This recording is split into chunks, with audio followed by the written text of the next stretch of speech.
Mais écoutez, d'abord, c'est le Syrie n'a pas voulu être dans l'émotion seulement, dans les actions d'éclat. Mais nous avons voulu donner du suivi dans notre approche. C'est la raison pour laquelle, après avoir participé activement à la marche blanche de Rouen, nous sommes aujourd'hui, le CIRID et son président, Deo Hakizimana, m'ont dépêché à être ici à Conakry pour d'abord compatir auprès du peuple guinéen, auprès de l'État guinéen, du chef de l'État guinéen, auprès de la famille et auprès de l'ensemble des Africains de la diaspora qui vivent ici en Guinée. Parce que nous avons trois actes que nous avons décidé de poser. D'abord, c'était la dénonciation à Rouen lors de la marche blanche. Ensuite, la mobilisation de maximum d'avocats d'origine africaine basés en France pour les inciter à se constituer gratuitement dans ce dossier-là pour la bonne cause.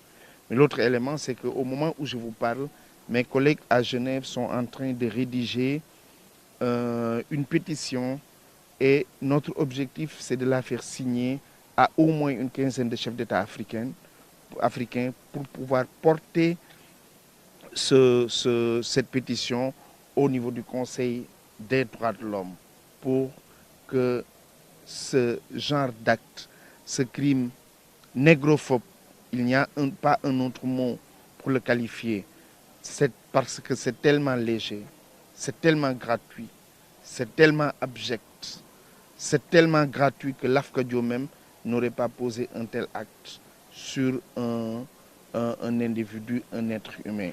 Mais il ne faut pas que Mamadou Barry meure comme ça. Il faut que sa mort nous serve à quelque chose, à un déclic. De son vivant, je ne l'ai pas rencontré. Mais ma certitude, c'est que pour l'Afrique, il pouvait mourir. Il est mort, mais il faut que sa mort serve quelque chose à l'Afrique et aux Africains.